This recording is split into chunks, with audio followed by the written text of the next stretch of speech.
morning everyone. Today's my topic is chapter 3 citizenship, standard 6 subject social science.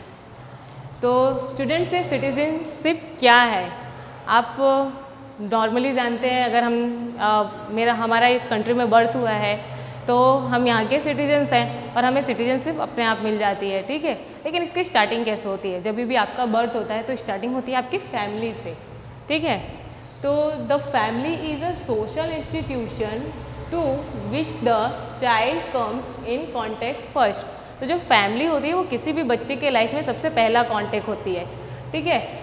The family is the smallest unit of the society. और family क्या है? Society की सबसे smallest unit है। सबसे पहले आप फैमिली से कांटेक्ट करते हैं, फिर आप सोसाइटी से कांटेक्ट में आते हैं, देन इसके बाद आप स्कूल जाते हो तो स्कूल में कांटेक्ट करते हो, फिर स्कूल में आने के बाद अलग अलग चीज़ें सीखते हो, कुछ नई चीज़ें सीखते हो।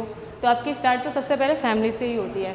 अ child get knowledge related to society first from his family. तो चाइल्ड को जितनी भी नॉलेज मिलती है वो अपने फैमिली के रिलेटेड मिलती है, ठीक है। जैसे कि हमें गुड मॉर्निंग कहना चाहिए, हमें एल्डर्स की रिस्पेक्ट करनी चाहिए, एंड जो रिलेशनशिप होता है, हमारे दादाजी कौन है, पापा हैं, इसके बारे में सबसे पहले बच्चों को किससे? फैमिली से ही पता चलता है। फिर family is called the school of culture and personality development. और इसीलिए फैमिली को सबसे पहला स्कूल कहा जाता है जो हमारे कल्चर के बारे में हमें बताती है और हमारी पर्सनैलिटी को डेवलप करती है। कल्चर से रिलेटेड आपके जो है कि आपको एल्डर्स के जो आपके एल्डर्स हैं उनकी रिस्पेक्ट करनी चाहिए। अगर आपका कल्चर किसी अलग अलग समाज का है तो अलग अलग समाज के हिसाब से आपकी संस्कृति आपकी फैमिली वाले आपको बताते हैं, तो आपको इन सब के बारे में यहाँ से पता चलती है। Society is based on the principle of cooperation and the state with the family. तो जो सोसाइटी है वो किस पे बेस्ड है? Cooperation and it's start with the family. तो जो सोसाइटी होती है वो फैमिलीज़ के कोऑपरेशन से रिलेटेड है। मतलब उनको एक साथ, मतलब कई सारी जब फैमिली एक जगह पे इकट्ठी होती है तो उनको सोसाइटी कहते हैं। आप भी किसी सोसाइटी में रहते हो तो आप देखते हो वहाँ पे कम से मिनिमम 100 फैमिलीज़ तो होती ही हैं। तो इतनी मतलब फैमिलीज़ मिलके एक सोसाइटी बनाती हैं, ठीक है। तो इसके बाद जो जितने फैमिली हो गए, the first duty of a child. तो एज अ फैमिली मेम्बर आपकी फर्स्ट ड्यूटी क्या होती है? तो as a member of family is to observe the rules and regulation and customs of his family, ठीक है। तो एज अ फैमिली मेम्बर आपकी जो ड्यूटी होती है तो उसमें फैमिली में आप ऑब्जर्व करके देखते हो कि क्या रूल्स चलते हैं। हम अपने एल्डर्स के पैर छूते हैं, सुबह सुबह पूजा घर में आरती होती है, उसके बाद 8:30 तक हम नाश्ता कर लेते हैं, फिर स्कूल जाते हैं, स्कूल के बाद आते हैं, फिर हमारे पापा कैसे रहते हैं, ठीक है। तो उसमें बहुत सारे रूल्स होते हैं।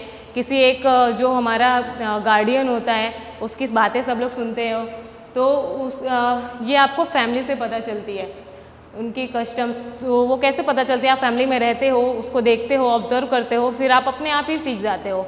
और कुछ चीज़ें तो हमारे एल्डर्स हमें सिखा देते हैं। Then and respect the elders. और बड़ों का आदर करना चाहिए, ये भी आप फैमिली से ही सीखते हो। अगर आप कभी बदतमीज़ी करते हो तो सबसे पहले आपकी मम्मी या फिर कोई होगा बड़ा तो वो टोकेगा कि तुम्हें ऐसा नहीं करना चाहिए, ये गलत बात है। तो आप क्या अच्छा कर रहे हो, क्या बुरा कर रहे हो, ये भी हमें फैमिली सिखाती है। As a student of the school. इसके बाद आप कहाँ से सीखते हो? अब बच्चे बड़े हो गए थोड़े, फिर स्कूल जाना स्टार्ट करते हो, तो इसके बाद आपकी जो पर्सनैलिटी डेवलपमेंट की क्लास होती है वो कहाँ से स्टार्ट होती है? वो स्कूल से स्टार्ट होती है। और ये बहुत अहम हिस्सा होता है एक बच्चे की लाइफ का। तो a child should observe the regulations of the school and keep good relation and harmony with his को स्टूडेंट्स। तो एक बच्चा जो होता है वो स्कूल के रूल्स को, रेगुलेशन को अच्छे से फॉलो करता है। जैसे आप सब स्कूल में आते थे तो लंच टाइम में हमें हैंड वॉश करके आना चाहिए, लंच करते समय हमें अपना हैंकरचिप अपने पास रखना चाहिए, हमें अच्छे से रेडी होके पूरे स्कूल यूनिफॉर्म में आना चाहिए, ठीक है। अगर कोई टीचर आती है तो क्लास में आवाज़ नहीं करनी चाहिए। तो इस तरह की कितनी सारी चीज़ें आप गुड मैनर्स सीखते हो। तो स्कूल से हमें ये सब सीखते हैं। फिर आपकी जो पर्सनालिटी होती है वो डेवलपमेंट होती है, थोड़ी एटीट्यूड आती है, तो ये सब आप स्कूल से सीखते हो। और दूसरों के साथ कैसा बिहेव करना चाहिए, क्योंकि आपके साइज आपके एज के भी बच्चे होते हैं आपकी क्लास में, आपके को स्टूडेंट्स, और आपके एल्डर्स मतलब सीनियर्स भी होते हैं, जूनियर्स भी होते हैं, तो किन के साथ कैसा बिहेव करना चाहिए ये भी आप कहाँ स्कूल से सीखते हो। ठीक है। फिर every person should perform his duty towards the village, taluka, district, state, nation and the world as a citizen. फिर जितने भी हमारे देश के नागरिक हैं, सिटीजन मीन्स नागरिक, जो भी नागरिक हैं, जो लोग रह रहे हैं, वो अपनी ड्यूटीज़ सब जानते हैं और सब उस अपने ड्यूटीज़ को अच्छे से परफॉर्म करते हैं। ठीक है। तो किसके प्रति परफॉर्म करते हैं? सबसे पहले आप जब बच्चे होते हो तो फैमिली के टूवर्ड्स करते हो, फिर उसके बाद स्टूडेंट्स होते हो तो आप स्कूल के प्रति अपनी ड्यूटीज़ परफॉर्म करते हो। इसके बाद आप गांव में रहते हो तो गांव में एक समाज है तो उसके प्रति आपकी कुछ ड्यूटीज़ होती हैं। किसी को हेल्प चाहिए, शादी हो रही हो तो वहाँ के फंक्शन में हेल्प भी कराना, उसको ज्वाइन भी करना। फिर विलेज के बाद तालुका, फिर तालुका के बाद आपकी ड्यूटी डिस्ट्रिक्ट में बनती है, फिर आपकी ड्यूटी स्टेट वाइज होती है। फिर जैसे जैसे आप बढ़ते हो, आफ्टर 18 कंप्लीट करते हो तो स्टेट एंड नेशन के प्रति, और कभी अगर आप नेशन से बाहर जाते हो तो आपकी वर्ल्ड के प्रति भी ड्यूटी हो जाती है। ठीक है। तो नेक्स्ट पॉइंट है द आइडेंटिटी कार्ड। तो जो सिटीजनशिप है हमारा, तो ये हमें कैसे पता चलता है? इसके लिए आइडेंटिटी कार्ड हमें प्रोवाइड करती है। कोई भी कंट्री हमें एक आइडेंटिटी, जहाँ के भी आप सिटीज़न हो वहाँ की कंट्री आपको एक आइडेंटिटी कार्ड प्रोवाइड करती है, जिसको हम वोटर आईडी कार्ड कहते हैं। ठीक है। आप सबने देखा तो होगा ये वोटर आईडी कार्ड कैसा होता है। तो ये जो वोटर आईडी कार्ड होता है ये issued by the election commission. Voter ID card election commission के द्वारा बनाई जाती है एंड इशू की जाती है, and is necessary for voting. और ये आपको वोट देने के लिए बहुत ज़्यादा नेसेसरी होती है, इसकी ज़रूरत होती है। आप इसके बिना वोटिंग नहीं कर सकते, और अगर आपके पास ये हो ना तो आपको कोई सिटीज़न कहेगा भी नहीं उस देश का। It is an authentic document for citizenship. तो ये एक विश्वसनीय एक मतलब डॉक्यूमेंट है जिसको देख के सब लोग भरोसा कर लेते हैं कि हाँ आप इस देश के सिटीजनशिप हो। तो ये आपके पास होनी चाहिए, ये ऑथेंटिक होती है, ये हर जगह मानी जाएगी। An Indian citizen gets a right to vote after completion of 18 years. ठीक है। तो इन इंडिया में आप जब 18 ईयर्स कंप्लीट करते हो तो ही आपको ये वोटर आईडी कार्ड मिलता है। आप वो इंडिया के सिटीजन्स के लिए वोटर आईडी कार्ड आपको मिलता है, और वोट करने की राइट्स भी आपको 18 ईयर्स के बाद ही मिलती है। तो अब सिटीज़न किसको कहते हैं? ठीक है। तो सिटीजन्स की एक परफेक्ट डेफिनेशन है, a person who legally belongs to a country and has right and protection of that country.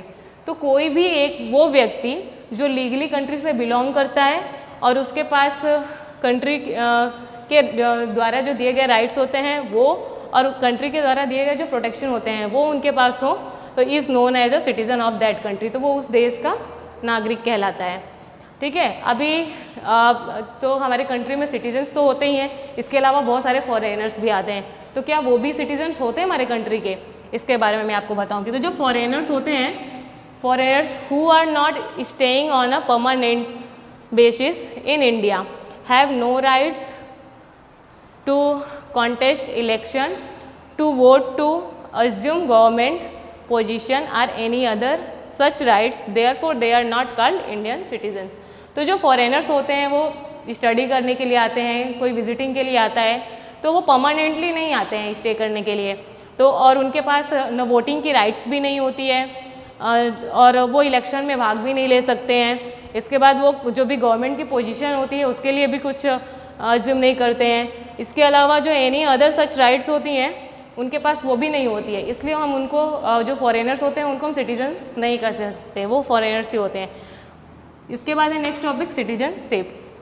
Citizenship क्या होती है? Then citizenship means to stay permanently in a country और नेशन। सिटीजनशिप मीन्स जो हमारे country में permanent रहते हैं, ठीक है, यहीं पैदा हुए यहीं रहना है उनको, वो हमारे उसके and to enjoy the rights given by the state government, और जो यहाँ की राइट्स को एंजॉय करते हैं, वोटिंग की राइट्स है, आप किसी पॉलिटिकल पोजीशन को एज्यूम करना चाहते हो उसके लिए राइट्स है, और भी बहुत सारी राइट्स हैं, उसको एंजॉय करते हैं जो स्टेट गवर्नमेंट के द्वारा दी गई होती हैं। To be fed to the nation, अपने कंट्री के प्रति फेथफुल होना, ठीक है।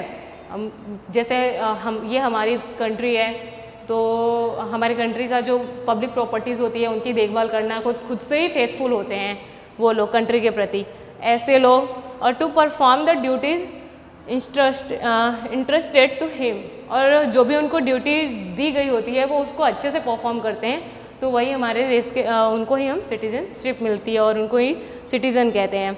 फिर according to the constitution citizenship is given by the union government to every citizen of India. और ये जो सिटीजनशिप होती है तो हमारे कॉन्स्टिट्यूशन के हिसाब से ये यूनियन गवर्नमेंट, अपने यहाँ की जो यूनियन गवर्नमेंट होती है, किसी की भी कंट्री की यूनियन गवर्नमेंट होती है, वो प्रोवाइड कराती है। ओके स्टूडेंट्स, अब मैं आपको बताऊँगी how to get Indian citizenship, ठीक है। तो to get the Indian citizenship there are 4 ways, ठीक है। इंडियन सिटीजनशिप आपको इंडिया की नागरिकता लेने के लिए 4 तरीके हैं, ठीक है, 4 वेज हैं। तो फर्स्ट है बाय बर्थ, अगर आप इंडिया में ही बर्थ लेते हो तो। सेकंड है by law, according to law, अगर आपके मम्मी पापा हैं इंडिया के हैं तो आप ऑटोमेटिकली बन जाओगे, अभी ये नहीं। बाय रजिस्ट्रेशन के द्वारा, ठीक है। अगर आपको इंडियन सिटीजनशिप चाहिए, अगर कोई फॉरेनर्स है उसको चाहिए तो कुछ रजिस्ट्रेशंस होते हैं, फिर अपने आप को प्रूफ करना होता है, उसके बाद आप इंडियन सिटीजनशिप आपको मिल जाती है। देन लास्ट है by being a resident for a defined time period. तो दैट मीन्स आप एक ही जगह पे कई टाइम से रह रहे हो, मतलब बहुत टाइम से, तो आपको इंडियन सिटीजनशिप मिल जाती है। इसका टाइम पीरियड होता है जो डिफाइन किया हुआ है कॉन्स्टिट्यूशन में, इतने टाइम पीरियड रहने के बाद फिर आप को इंडियन सिटीजनशिप मिल जाती है। Then a person who is born in India or whose parents are born in India gets Indian citizenship automatically, ठीक है। जैसा मैंने बताया कि आपके मम्मी पापा अगर इंडियन हो और उनकी बर्थ इंडिया में ही हुई हो, इंडिया में कहीं पे भी हुई हो, और इसके बाद या फिर आपने इंडिया में बर्थ लिया हो, तो आप ऑटोमेटिकली ही इंडियन सिटीज़न हो जाएंगे, आपको इंडियन सिटीजनशिप मिल जाएगी, ठीक है। या every foreigner can get the Indian citizenship after a prolong stay in the country, ठीक है। या फिर कोई फॉरेनर है, वो बहुत टाइम से इंडिया में रह रहा है और यहीं पे उसका सब कुछ है, वो और बहुत ज़्यादा प्रोलॉन्ग टाइम स्टे करता है, ये एक टाइम लिमिट होती है जैसे 20 ईयर्स, अगर वो स्टे कर लेता है इन द कंट्री और कंट्री में, then subject to fulfilment of certain condition, और जो कुछ कंडीशन है कॉन्स्टिट्यूशन में दी हुई हैं उसके हिसाब से वो उसको पूरा करता है, तो हमारे इंडिया की उसको सिटीजनशिप मिल जाती है, ठीक है। इसके बाद आपको मैं बताऊंगी कि जो इफ़ अ फॉरेनर मेल और female marriage on Indian citizen, ठीक है, मेल या फीमेल जो हैं वो इंडियन सिटीजन से मैरिज कर लेते हैं, शादी कर लेते हैं, then he or she is initiated to become the citizen of India, तो वो ऑटोमेटिकली ही शादी करने के बाद इंडिया के सिटीज़न कहलाएंगे, उनको इंडिया की सिटीजनशिप मिल जाएगी। अब मैं आपको बताऊंगी नेशनल बेट्रायल क्या होते हैं, ठीक है। तो नेशनल बेट्रायल का मतलब है आप अपने देश से गद्दारी कर रहे हो, इसका मतलब है कि आप किसी भी तरह से अपने देश के सिक्योरिटी को नुकसान पहुंचा रहे हो या देश को नुकसान पहुंचा रहे हो, तो नेशनल बेट्रायल में आता है, और ये बहुत सीरियस क्राइम होता है। Any person committing a serious crime of betrayal loses the Indian citizenship, तो अगर कोई भी पर्सन कोई ऐसा क्राइम करता है जिससे इंडिया की सिक्योरिटी जो यहाँ की सुरक्षा प्रणाली है वो किसी भी तरह से डिस्टर्ब होती है या उसको नुकसान होता है, जैसे कि बॉम्ब ब्लास्ट हुआ या टेररिस्ट अटैक होते हैं, उनमें भी कितने इंडियन सिटीजन शामिल होते हैं, तो अगर इस तरह की आप कोई भी क्राइम कर रहे हो, ये बहुत सीरियस क्राइम माना जाता है, और इस तरह के किसी भी क्राइम को करने के बाद आपकी जो इंडियन सिटीजनशिप होती है वो कैंसिल कर दी जाती है, वो लूज़ हो जाती है, फिर आप इंडिया के सिटीजन नहीं कहलाओगे, और आपको इंडिया की जो सिटीजन्स की राइट्स है वो भी नहीं मिलेगी, फिर आपको किसी भी तरह का पावर नहीं मिलेगा, ठीक है।